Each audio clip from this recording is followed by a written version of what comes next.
Okay, let's talk a little bit about Starlink. Starlink is a great tool. It works perfectly on the ocean, at sea, on passage, at anchorage.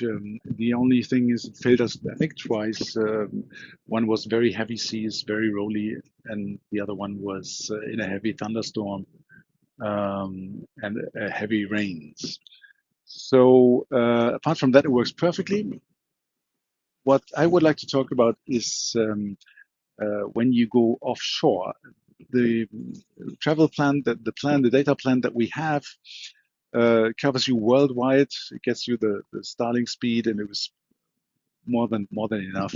So, but when you get offshore and you go more than 10 or 15 miles away from the coast, you will lose your connection, and you will lose it instantly without any warning.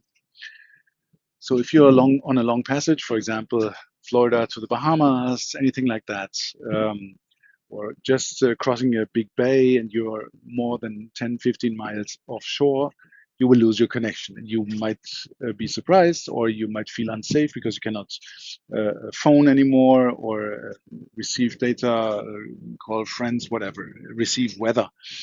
So that is important to know. So whenever you go on passage and go more than 10 miles, remember this, because you cannot activate it once you're past the 10-mile zone. You on your own, you cannot activate it once you're past 10 miles. A friend or somebody else on land, for example, can still log on to the starlink.com web page and activate it for you, but they must do this on their own because they have not been notified by you. So yeah, that's the only thing I can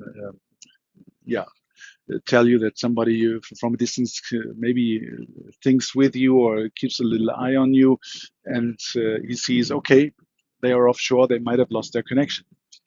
Okay, so now I want to show you how you activate this ocean mode, where you can receive data also beyond the 10-mile zone. On the very top right, you see your avatar. You click on the avatar, then you go to the Abo, which means data plan, the second from the top. And there at the bottom, you see data usage. You just click on that. And here you see in the lower part of the page, ocean mode. It's an on and off toggle. You just click that and it'll reconfirm, ask you again, do you really want to activate, yes or no? In this case, I say no, but this is how you activate it. Simple on and off switch. So please think about this. Always activate within the 10-mile zone. Best thing is when you lift anchor, you just think about it. Yes, I need to activate Starlink for a longer passage going offshore, more than 10 miles. Activate the ocean mode.